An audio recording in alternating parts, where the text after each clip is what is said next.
안녕하세요. 미국과 국제사회 바로 알기 방송의 마이클 심입니다. 3,500억 달러를 미국에 투자하기로 합의한 한미 무역 및 관세 협정을 두고 의견이 매우 분분합니다. 외환 보유고의 총액이 4천억 달러 남짓 되는 대한민국에서 3,500억 달러를 미국에 투자하고 나면 한국은 뭘 먹고 사느냐. 이러한 의견들이 많고 또 미국이 좀 너무 심하게 한 것 아니냐, 이게 우방 맞느냐, 이러한 의견도 있고, 그래서 오늘은 제가 이 문제에 대해서 여러분들과 의견을 공유하려고 합니다.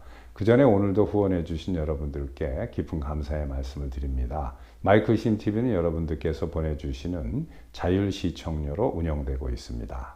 적은 액수라도 큰 힘이 됩니다. 자, 우선 3,500억 달러의 미국 투자와 1,000억 달러어치 미국 에너지를 구매하기로 합의한 내용을 말씀드리면서, 제가 그전에도 말씀드린 적이 있습니다만은 마이클 심 TV를 설립해서 운영하는 가장 중요한 목적은 우선 우리 250만이나 되는 미주 내 한인들이 미국을 좀 더 올바로 이해하는 데 도움을 주면서, 동시에 한국에 계신 우리 5천만 국민 여러분이나 전 세계에 퍼져 있는 코리안 다이아스포라라고 하죠. 세계 각지에 흩어져서 활동하고 계시는 우리 한국인들 전체가 국제사회를 올바로 알아야지만 우리가 국제적으로 선진국이 될 수 있는 거고, 국제사회를 올바로 알기 위해서는 미국을 우선 올바로 알아야 합니다. 미국을 잘 모르고 국제사회를 안다라는 것은 말 자체가 성립이 안 되는 거예요. 그야말로 어불성설입니다. 내 집 문 밖에 열고 나오면은 바깥 세상입니다. 나하고 다른 의견을 가진 사람들도 많고, 또 뭐 나쁜 사람들도 있고, 그렇습니다. 국제사회라는 것은 한국 바깥에 나오면은 우리 한국인들이 생각하는 거하고 다릅니다. 그래서 정확하게 미국을 이해하고자 하는 말씀을 제가 드리려고 합니다. 그래서 우선 이 3,500억 달러를 어떻게 이해해야 되느냐, 이거 미국에다 다 투자하면 뭐 먹고 사느냐. 우선 첫 번째로 3,500억을 일시불로 다 미국에다 투자하는 게 아닙니다. 점진적으로 조금씩 투자를 하는 총액을 3,500을 투자하라는 건데, 앞으로 몇 년에 걸쳐서 그것도 그 돈을 3,500억을 무슨 이재명 정권이 트럼프 행정부에다가 전자 이체를 해가지고 그걸 받아가지고 미국이 그 마음대로 쓰겠다, 이게 아니에요. 한국의 현대조선이라든가 또는 뭐 현대자동차라든가 삼성전자라든가 한국의 많은 기업들이 미국 내에 그 자회사를 설립을 하고, 이제 그러면 이제 현지 법인이 되는 거죠. 뭐 그런 것을 통해서 미국 내에 이것을 투자를 하라는 겁니다. 미국의 국책 사업들이 있어요. 가장 지금 요즘에 우선되고 있는 게 내셔널 프로젝트라고 하는데, 미국 내 조선업을 이제 다시 재건시킨다. 지금으로부터 5, 60년 전으로 돌아가면 미국이 세계 최고의 그 조선 대국이었어요. 그러나 인건비 때문에 이것을 일본으로 넘겨줬고, 일본이 조선 대국이 됐었죠, 오랫동안. 그 다음에 한국이었고, 지금 중국입니다. 그런데 중국이 조선 대국이 돼가지고 전 세계 배를 만들고 하는 것은 미국이 정책적으로 이것을 누리려고 하는 겁니다. 그러니까 오히려 미국의 그런 정책에 부합해서 조선업을 미국 국내에 투자를 한다는 것은 한국에게는 매우 호재가 될 수 있는 겁니다. 왜냐하면 미국이 2차 대전 이후로 단 한 번도 정책적으로 외국이 조선업이 1위로 되는 것을 막아본 적이 없어요. 일본이나 한국이 했을 때. 중국이 조선업의 1위를 하니까 지금 이것을 정책적으로 막으려고 하는 겁니다. 이것은 오히려 한국에 좋은 기회가 될 수 있습니다. 그리고 꼭 조선업에 국한되는 것은 아니에요. 다른 많은 미국의 국책 사업에 한국이 투자를 하는 거지, 아까 말씀드려서 돈을 미국에 줘서 뭐 미국 정부가 그걸 쓰고 그러는 게 아닙니다. 그래서 그것을 이렇게 이해하시면 될 것 같고, 에너지 구매도 말씀드렸다시피 제가 전에 한번 구매의 거의 모든 게 LNG입니다. 그러니까 천연가스인데 미국의 천연가스가 질이 좋고 가격이 쌉니다. 그런데 왜 미국 거를 우방인데 사오지 않고 다른 나라 거를 사와요? 그것도 정책적인 미스테이크입니다. 지금 현재까지도 미국의 그 LNG를 많이 수입하면, 가능하면 100% 미국에서 수입하고, 또 100%까지는 안 되더라도 거의 대부분을 미국에서 수입하고 소량만 뭐 전략적으로 다른 나라에서 수입한다거나 이런 게 올바른 겁니다. 근데 지금까지는 그게 반대였어요. 미국에 많은 것을 의존하고, 특히 국방을 의존하고 있으면서도 미국에서 생산되는 LNG를 수입을 해주지 않는, 그런 등한시하는, 그러니까 미국이 강제적으로 사려는 겁니다. 그래서 어차피 강제로 사라고 했든 뭐 한국이 자발적으로 사든 필요한 한국의 천연가스를 미국에서 장기적으로 우방인 미국의 것을 수입하는데 뭐가 문제가 있습니까? 전혀 문제가 있는 게 아니죠. 미국은 자유민주체제, 시장경제, 자본주의의 그 최고봉에 있는 나라예요.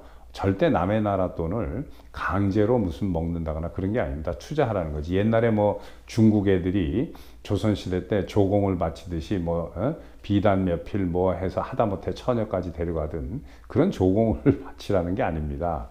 그래서 이것은 우리가 유럽과 일본과 어깨를 나란히 하면서 미국에 투자를 해가지고 미국에서 어떤 분야에서 선점을 한다거나 그 투자를 미국의 국책 사업과 맞물리는 투자를 함으로써 미국 내에서 매우 중요한 우방의 자리를 굳힐 수 있는 매우 중요한 그러한 투자입니다. 그래서 우리가 그런 맥락에서 이것을 이해해야 된다. 그리고 돈이라는 게 circulate, 이렇게 돌죠.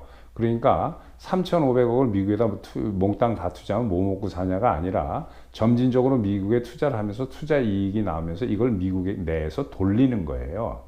그래서 뭐 90%를 미국에서 가지고 있어야 한다 하는데 그것은 한시적인 겁니다. 미국이 일부러 그걸 한시적이라고 이야기를 하고 있지는 않지만 일정 세월이 지나가서 그걸 간접적인 방법으로 10%는 바로 뺄 수가 있지만 나머지 90%도 간접적인 방법으로 미국 내에서 돌린다거나 그것을 이용해서 기업이 여기서 일정 세월이 흐르면은 얼마든지 그 해외로 유용할 수 있는 그러한 길이 열리는 겁니다. 개인도 뭐를 어디에다가 투자를 해야 할지 모를 때 우리가 뭐 주식 같은 데다가 잘못 투자했다가 그냥 다 날려버리는 수도 있고 그렇습니다.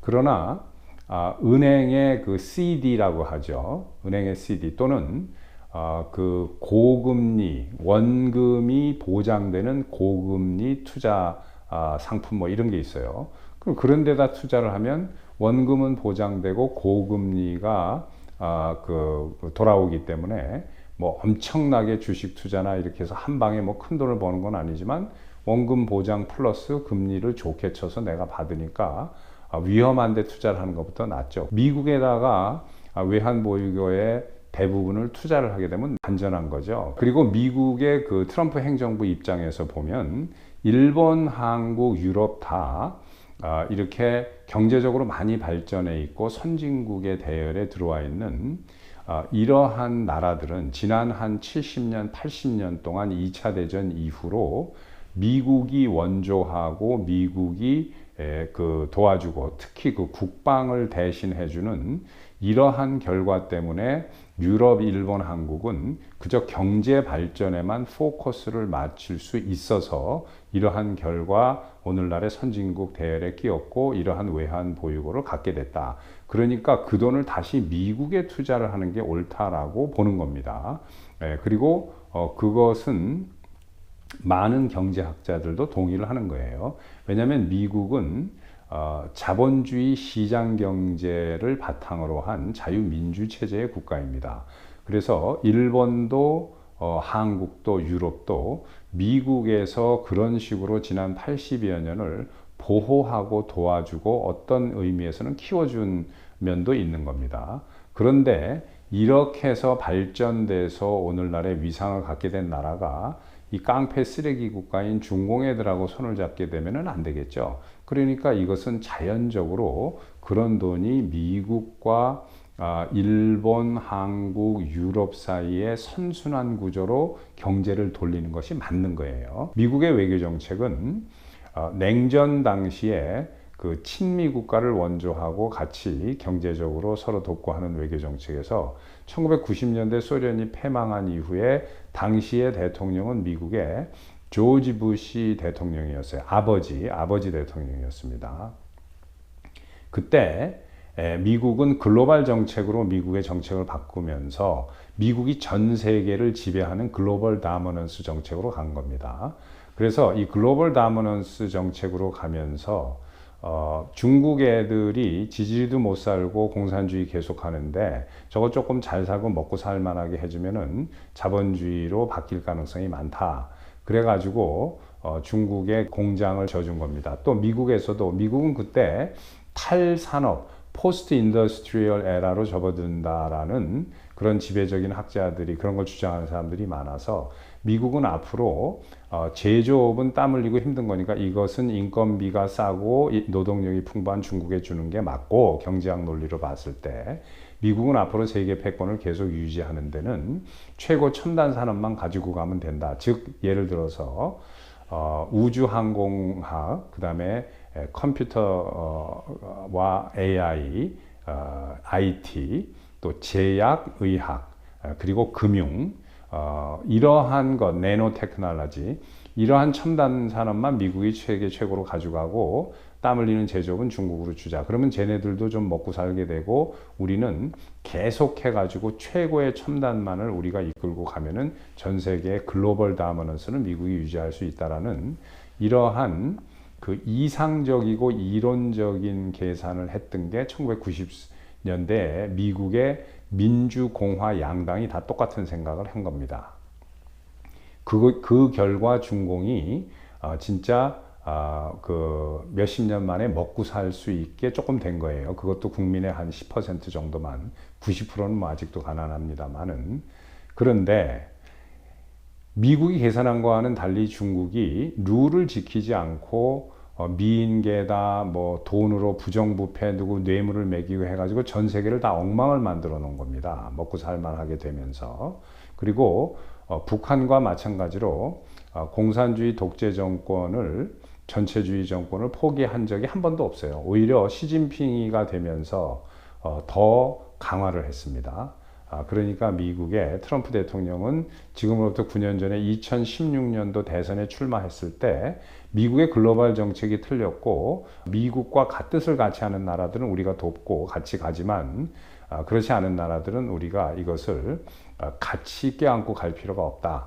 그래서 트럼프 대통령은 America First와 그 Make America Great Again, 마가, 이걸로 간 거예요. 거기에 많은 미국 사람들이 표를 준 겁니다. 그게 2016년도고 또 작년 선거에서는 대승을 거둔 게 많은 민주당의 미국 유권자들도 깨달은 사람이 나오면서 심지어는 흑인과 히스패닉 계통까지 다 트럼프 대통령에게 몰표를 준 거예요. 안타깝게도 우리 한인은 그러지 않았습니다만은 우리 한인의 그 다수를 얘기하는 겁니다. 물론 한인의 많은 분들이 트럼프 대통령을 지지했습니다.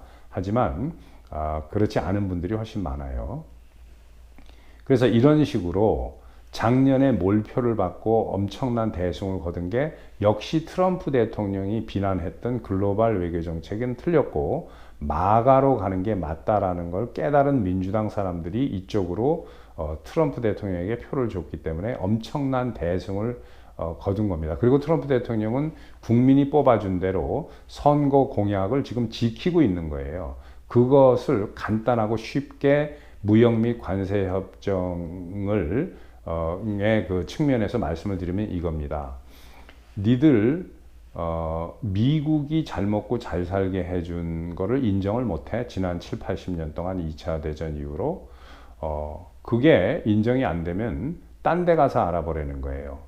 그러나 미국과 같이 교역 파트너로서 서로 무역을 해서 니들이 남을 게 있다라고 생각을 하면 미국이 원하는 대로 미국이 내거는 조건대로 미국과 비즈니스를 하려는 겁니다. 그게 싫으면은 딴 데 가서 알아보려는 거예요. 이게 지금 트럼프 대통령의 외교 정책이고 좀 듣기에 거북할지 모르지만 냉철하게 이야기해서 이겁니다. 그러니까 안타까운 것은 이제 한국의 이재명이 정권 같이 이 쉐쉐 정권, 중국에다 쉐쉐하면 모든 게 다 해결된다는 이러한 정권이 들어섰을 때 답답한 면도 있지만 트럼프 대통령이 오히려 야 니네들 외환보유고 중에 대부분은 미국에다 투자해 해서 강제로 마치 어디다 투자할지 모르는 사람들이 가지고 있는 돈 전체를 은행의 CD라든가 이런 원금 보장되는 고금리 투자 상품에 투자해서 안전하게 약간 이 이득을 보는 것처럼 오히려 이게 지금 풍전등화와도 같은 이념이 타락해가지고 젊은 애들은 지금 한국에서 공산주의가 뭔지 북한이나 중국의 그 숨은 마수 이게 뭔지를 모르고 있는 상태에서 트럼프 대통령의 이런 약간의 강제성이 있는 이러한 외교 정책이 오히려 갈팡질팡하고 어디로 튈지도 모르는 북과 중공과 손을 잡고 싶어서 안달이 난 이런 쉐쉐 정권에는 오히려 대한민국 전체로 봤을 때 이런 쉐쉐 정권이 잡고 있을 때 이런 트럼프 대통령의 좀 약간은 강압적이고 강요적인 미국의 외교 정책이 한국에는 더 득이 되지 않을까 하는 그러한 저의 소견입니다. 여러분 감사합니다. 또 뵙겠습니다.